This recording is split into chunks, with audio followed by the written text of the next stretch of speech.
Greenttons, Earthlings! Hey everyone, it's Jazzy, the Clubbed Thumbs Crafter. Shout out to Alicia, who watched my last video, how I make my chunky clay rings, and she had asked if I could do a video on how I make these stacking band rings. So here you go, Alicia, let's get started. I'm going to be using the same air dry clay that I used in the last video. This is a new air dry clay by the company YouV, Y-O-U-V, and we sell it in our Etsy store. I'm going to mix the lime green clay with some white to get a little bit lighter color green for one of the rings. When making these rings, because I like to have the edges be a different color than the top part or the outside of the band, it's way easier if you start with colored clay. Then I'm going to use these shims that are about 3 millimeters thick, and I'm going to roll it out between two shims so that I get an even thickness of clay. I want the ring to be about 1/4 inch wide, so I was kind of lining it up with the ones that I had made previously, and now I'm going to use my cutting blade and just slide back and forth to get a really nice smooth cut. I'm rolling out the clay on these plastic sheets by Padico. This little bit of extra clay, I'm wrapping it in a dampened paper towel just so that it doesn't dry out while I'm still making the ring.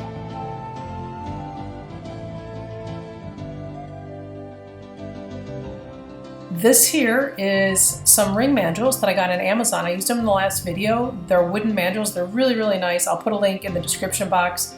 I'm wrapping it in paper right now, and then I'm going to tape it with some packing tape. I keep it a little bit loose so you can slide it off later, but the reason I put the packing tape is so that the clay doesn't stick to the paper. So here I'm going to wrap the clay that I just cut, line it up, and cut the extra off.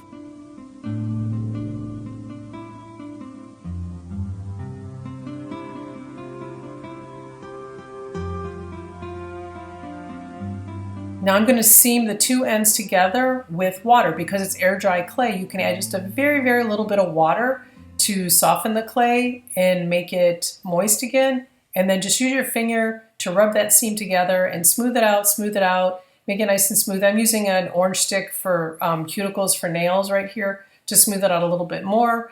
And then when I'm really happy with it, I'll go over it a couple more times just to make sure there's no bumps or uneven edges on the ring. I'm going to fast forward through the process of making the second and third ring, and when I'm all done with those, I'll come back and I'll talk you through how I paint them.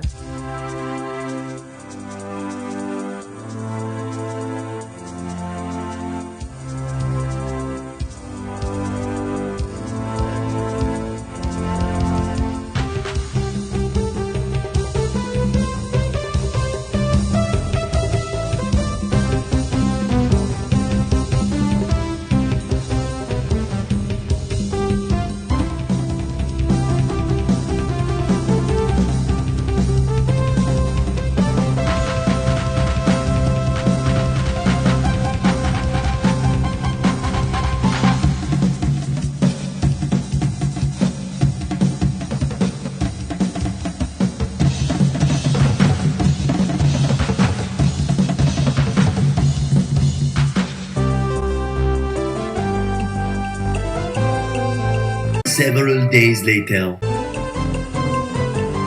Here I'm using a half round file to get rid of any rough edges, and then I'll file and sand the sides of the ring down to make sure they're nice and smooth and perfectly flat. Now it's time to paint. I'm going to paint just the top of the ring because I already have the side and the inside the clay color of blue, so I'm going to paint this one green, and then I'm going to sand off any paint that's spilled over on the sides so that it's really nice and clean and neat. Now it's time to paint the dots. I'm going to paint them just like the time on a clock, starting at 12 o'clock, then 6 o'clock, then 3 o'clock, then 9 o'clock.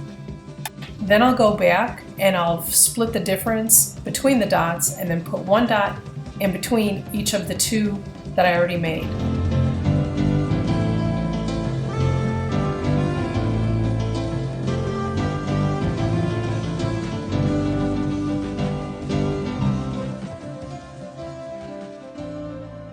The base dots that I made were a metallic white.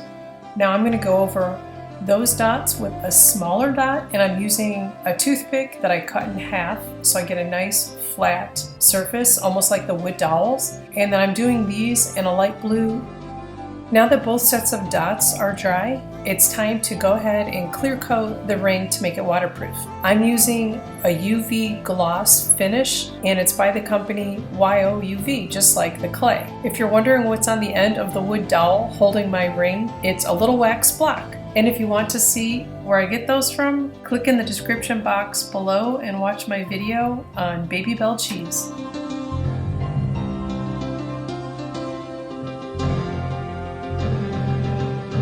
And that's how I make my thin band stacking rings from air dry clay. The ones I made today are on the right, and those I did the dotting with the wood dowels. The ones on the left I made previously using a dotting tool, and you can see that the polka dots are quite a bit smaller. I hope you enjoy this video. Please give this video a big thumbs up, subscribe to our channel if you haven't already, and please hit the bell notification so you'll always know when we upload new videos. Thanks for watching.